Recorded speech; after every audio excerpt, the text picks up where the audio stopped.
Hello, everyone, and welcome to Petite to Queen's Claim Your Career Crown podcast. I'm your host, Lynn, and today I'm joined by our very special guest, Luke J Menkes. And I am so excited to have Luke on the show today because we're going to be talking about everything you need to know when buying your first home, whether it's a house, an apartment, or anything in between. I have to tell you, Luke is a real estate agent in Kelowna, British Columbia, Canada. So this is like a kindred spirit from when I was younger and spent so many summers in Kelowna on vacation. Never saw the Ogopogo, but that's another story. I have to tell you, Luke has over 30 years of experience in all aspects of real estate. He hosts a wonderful interview style talk show called Newtown Big Dreams. And this is where he gets to talk to fabulous and fascinating people who make up his great city, and in particular, those who've moved there to start a new life. And Luke and his guests have in-depth, intimate conversations, and those include with entrepreneurs, executives, thought leaders, creatives, and anyone who has an interesting story to tell about how they're contributing to their wonderful new home. So, Luke, welcome. I'm so glad to have you on the show today. Thank you, Lynn. It's great to be here and it's great to see you. Yes, absolutely. And so before we get started, for everyone who's joining us for the first time, please go ahead and hit that subscribe button so you don't miss a single episode. And while we're there, go ahead and share the love and click all 5 stars for a review. Thank you. Okay, so Luke, let's get right into it because this is a great conversation for our audience. You've been in real estate for 30 plus years. Yeah. And how did you expand that into hosting a talk show about moving to Kelowna, which if no one's been there, it's an amazing, amazing city. And how has hosting the show informed the way you approach real estate? Well, that's a great question. So in 2016, I was running an office all by myself. I didn't have an assistant. So I was selling real estate. I was doing all my marketing. I was shoveling the sidewalk in the wintertime. I was washing the windows in the summertime. I was doing all my social media posts. And in 2016, I had a record year. I did 44 transactions. So I became super efficient with my time. And I was able to do 12, 13-hour days without burning myself out and still having a great time. So when things got back to normal, like 20, 25 transactions, and I had a part-time assistant, it felt like I had all this extra time, right? And so I love to go for long walks and I love podcasts and audiobooks. And I was listening to Gary Vaynerchuk's Crushing It audiobook. Yeah. And he has a section on podcasting. And he said what every realtor should do is start a podcast where they interview local business people for 2 reasons. One, I became an expert on all the businesses in my town. And I got to know a lot of people. And I can present myself as an expert now on this city. So if someone's moving here and they need a carpenter, they need a pet groomer, or they need a chiropractor, or any type of business, I know somebody. I've interviewed them, and it's almost like a job interview. So I can make good referrals, and quickly. So that's how I do it. I love doing it. It's just something that's a lot of fun for me to do. Yeah, absolutely. And of course, as time's gone by, you've actually expanded out beyond interviewing people from your hometown, right? Yeah. So with COVID, before COVID, people would come right here to this office and we'd sit across from each other. And after COVID, people didn't want to come over and it was a little bit tense. So we're doing Zoom calls. And I thought, well, if I'm doing Zoom calls, I can really talk to anybody on the planet, right? They don't have to drive over here. So I realized that 95% of my guests had moved from someplace else. Yeah. And I moved from someplace else. I came here in 2011. And I've lived in 4 different countries, 10 different cities, and I had to start a brand new life from scratch. So I started every show with asking people, how did you get to Kelowna or Chicago or Dallas or wherever the case may be? And to me, that is so fascinating to hear how someone's life completely changed. Sometimes they went for romance or to get away from a relationship or for a business opportunity or a job offer. But that moving to a new city is kind of like a huge point in most people's lives. It's sort of like weddings, funerals, birth of a child, and moving to a new city, I think are like the 4 or 5 biggest things that could ever happen to a person. Yeah. So it's always really interesting. Just spend 5 minutes talking about how did you get to Chicago? And so many amazing stories, like stuff you would never expect to hear. Yeah. Yeah, that sounds wonderful, and that really is a huge milestone, just like buying a home. And Mhm. it's especially when it's like your first home, Yeah. it's like whoa, it can feel so daunting when you start to sort of dive into it. And I would love to have you share, what first-time buyers need to consider when they're just starting that process. Mhm. The biggest thing that, and a lot of people don't think about this, is they need to know how much money they're dealing with. So people should really talk to a mortgage broker or a banker before they talk to me. Now, if someone Right. talks to me first, I'm okay with that. But at some point in the conversation, I'm going to try to refer them to and get them starting a conversation with a banker, because it's like if you go grocery shopping, if you remember being a teenager and our parents would send us to go get groceries, and we need to know, well, how much money do I have? Right? Yeah. If you go to the grocery store and you fill up your cart and you come up to the front and you don't have enough money, it's like you've wasted all this time. Very embarrassing. So we really need to know what's your budget, right? And we don't Yes. know that until someone who's a professional analyzes the finances. Then we can start to look at places. And one thing that I do is I'm very patient. Like I work hard, I can do 12, 14-hour days, but I'm patient. I'm not trying to push someone into doing something that they're not ready for, right? Right. So I've worked with people, first time home buyers for a year or two sometimes. So we'll start looking at homes and they'll think about what part of town do they want to live in? What is really important to them? And a lot of times you don't really Right. know until you see the inside of a place and look around the neighborhood. A lot of times people say, can I see this house? They've seen it online. The photos look amazing. They get there and they're like, I don't want to live across the street from this guy. He's got all these vehicles up on blocks, right? There's garbage and stuff like that. I don't like this neighborhood. And they kind of Yeah. say, over time, they get to know what they really like. When a person's ready Yeah. to act, I'll stay up all night, make that deal happen. But a lot of times it's, weeks or months of just seeing a few places and having conversations. So don't be in a rush. Even in a seller's market, I tell people don't panic. You should never panic in real estate. It's more like playing chess than hockey, right? You don't have to instantly react. You got to sit back and kind of contemplate things for a while. Yeah, yeah. I really like that idea. And also people, you may have an idea of what you think you want until you really start sort of going through that and looking into it and then sorting through that so that you can make a really good decision about what's going to fit, your lifestyle and your needs. So Mhm. how do you help people determine or to reach that point? I mean, you've sort of touched on that, but what are some of the tips that you have to share?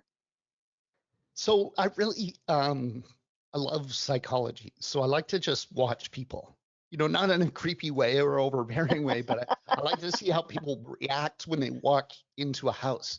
So if you've seen 5, 10 homes with someone and all of a sudden they stop and they kind of gasp and their eyes go wide open, you know that they like it. Yeah. But in between those times, I like to say, well, what did you, sometimes they'll say, this house is not for us. And I'll say, no problem. But tell me what did you not like about it? Right. And you get to know a person and their lifestyle just by talking to them. A question is, what do you like to do for fun on the weekends? Well, we Right. like to go to bars and see live music, and we like to drink. And so, would you like to be able to walk to a place like that? You probably want something downtown Kelowna, right? So, Yeah. just having normal human conversations like you would with any friend, um, in a non-invasive way, right? It's not an interrogation, but just getting to know someone like that, and that really helps me to say, you know what? I saw a place last week. I think you're going to love it, and I show it to them, and I say, do you want to go see it, right? So it's really Yeah. just trying to be helpful and knowledgeable at the same time. Yeah, yeah. No, and that's so true. Building that rapport and really actively listening so that you can help guide them. And I know that Mhm. another thing that, when you're looking for homes, you have the must-haves and the nice-to-haves. So we Yeah. had this story with my husband and I. I sold my house to move into his house when we were engaged, and he had a pool table in the living room, which we replaced with Right. my furniture. So we had it professionally broken down and stored. So when we were looking to purchase a house together, when we were expecting our first child, one of the things that we had was this, we just kept trying to get someplace that we could put a pool table in. Right. Uh, and, so it was sort of like, is that and it was almost like this must have, and it ended up becoming a nice to have. Mm. And we moved from point A to point B. But how do you help customers sort of sort those things out? Yeah. So again, it's just really conversation. So those things tend to evolve over time, Yeah, like you said, right? There's been points in my life where I had to have a hot tub. I had to have a hot tub, and I also needed an electrical outlet near that hot tub. So we used to get a big 36-inch TV. Remember those? It would yeah, take two men to carry them. And I get 100 feet of coax cable from Radio Shack, and we would put it on a table out by the hot tub, and we'd watch baseball playoffs, hockey playoffs in that hot tub. And people, some people thought it was ridiculous, but to me, it was really important. So I needed a place where the TV would be safe, it wouldn't get rained on, and we could put a hot tub, and everything was situated, and I could have a fridge and beer and all those things, right? And it kind of almost became an obsession, and I wouldn't look at a place where that was not possible, right? So again, you say, if a person keeps bringing up, well, where are we going to put the billiards table? And they kind of like the house and stuff like that. So you start to ascertain, and they start to ascertain, like, what's really important, right? You're going to be spending half of your life there or more, yeah, right? Those things are important. Now, for a lot of people, it's more practical. It's like we need a big enough kitchen because we have, so many kids, or we love to have family over and friends over, right? So we need a certain size kitchen. It just won't work with a small kitchen. yeah, It's got everything else we like, right? So I think most people, if you're helpful, you facilitate, you listen, people kind of figure it out themselves over time. yeah, It's yeah, almost like therapy, right? If you're with a good therapist and you know, I've seen it, where people say, "You just understand me. You really understand me." But it's a feeling of being listened to. Most people can yeah, kind of figure a lot of that stuff out themselves if they feel an expert is listening to them. So, yeah. Yeah, well, we eventually just let go of the whole pool table thing right, because it was the priority was really more of a great neighborhood, a family neighborhood for our daughter and having a home that facilitated that. So, right. but you're right, you do transition over. So, what are some of the things that a first-time home buyer should look for and what should they look out for?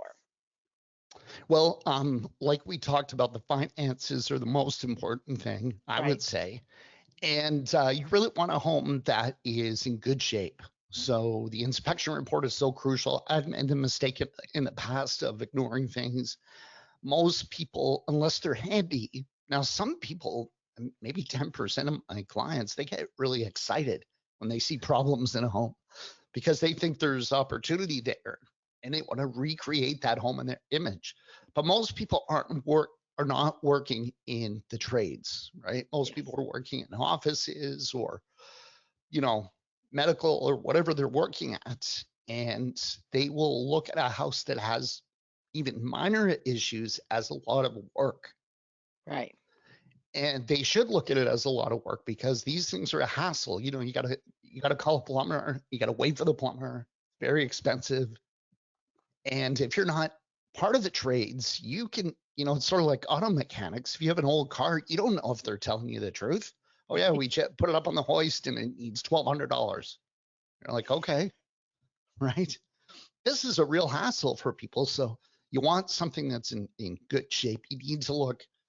And I'll give you an example. There was a house we saw and it was really dirty. It seemed to be in good shape, but it was dirty. And I said, I've got some concerns. And the buyer said, well, what's the problem? I could just sweep it. And I said, well, the person takes care of their house like this. What do you think happens if he's sitting on the couch with a bag of Doritos and the furnace starts rattling? Is he going to get up and go fix it? Or is he going to turn up the volume on his television and pretend it didn't happen? Right. So you can kind of see the attitude of the seller towards the property just by Yes. how clean it is, how tidy it is. And to me, that's a bit of a red flag. If there's things, if there's dirty clothes, they're trying to sell the place, right? It's not that hard to just tidy it up. Kind of shows to me that they don't really care. If they got a roof leak or something, they may not care, or they don't have the money to fix it. So there could be a lot of hidden problems. Sometimes there is, sometimes there's not, but it's a red flag to me. When you see how a person is taking care of their property, the pride that they have. There could be hidden things in those walls that you don't want to find out about later.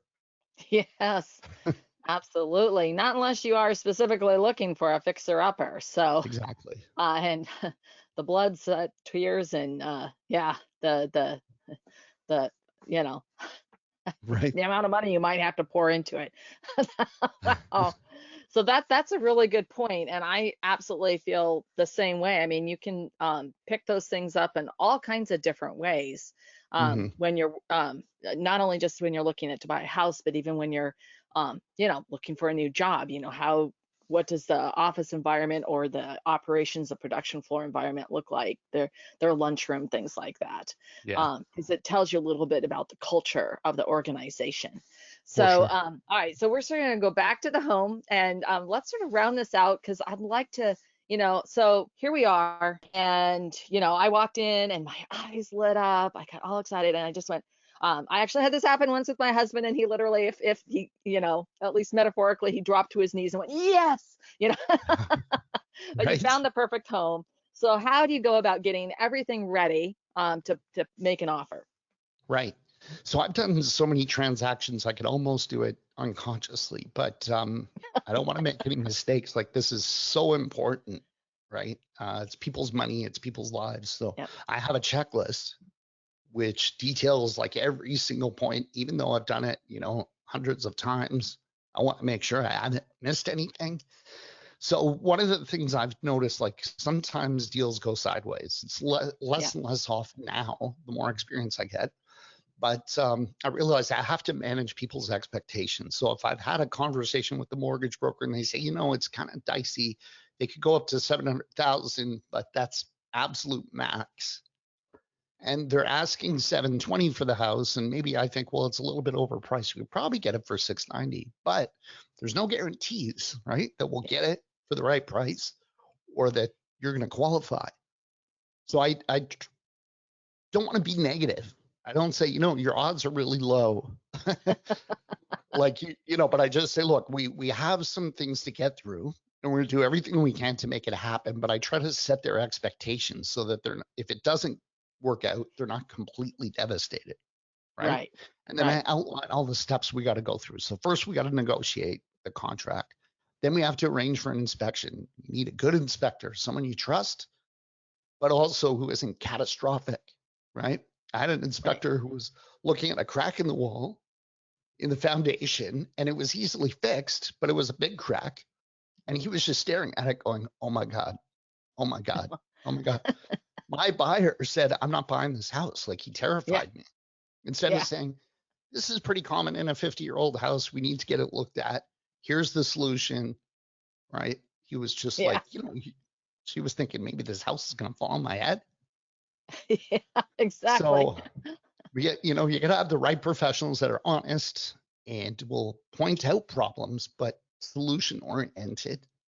So mortgage broker, lawyer, um, inspector, all these people are important, and they're going to become a part of the relationship. And just kind of lay it out to them so they know what to expect. If you're getting a lot of questions like, well, what's happening? What's going on? You didn't really explain the process to Yeah, them. yeah. So, Yeah, absolutely. And that's really setting expectations is so important. I couldn't agree with you more. So that people, it also helps them, the buyer, as they're going through the process, because it can be very stressful. Uh, and so that they sort of, okay, all right, take a deep breath. yeah, exactly. And you're right, because something like that, there's also things that they they don't quite look like they're a big deal, but they really are a big deal. Could be the Mhm. flip side of that inspection story you had there. So that's great. I am loving what we've talked about, Luke. This has been so helpful and great for our audience. And I know that they're going to want to know more about where they can find about you and find out about you. So how can they reach out? Awesome. So, if they're looking for real estate, so I do commercial as well and investment real estate. There are more people moving into Kelowna than pretty much any city in this country. And if you're Wow. an American listening to this, your dollars go really, really far here. So it's almost like getting a 30% discount on everything. Geographically, I think you might agree, it looks a little bit like Napa Valley with the Yeah. vineyards and the rolling hills and the mountains and super The gorgeous. lakes. Yeah, it's so Yeah. beautiful.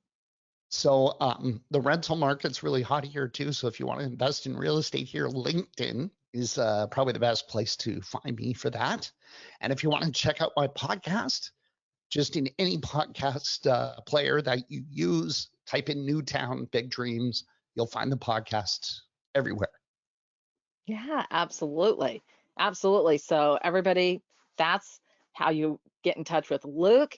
And Luke, thank you again for sharing your top tips for first-time home buyers, what they should know in searching for and purchasing their first home. Thank you so much. This has been such a great discussion for our audience.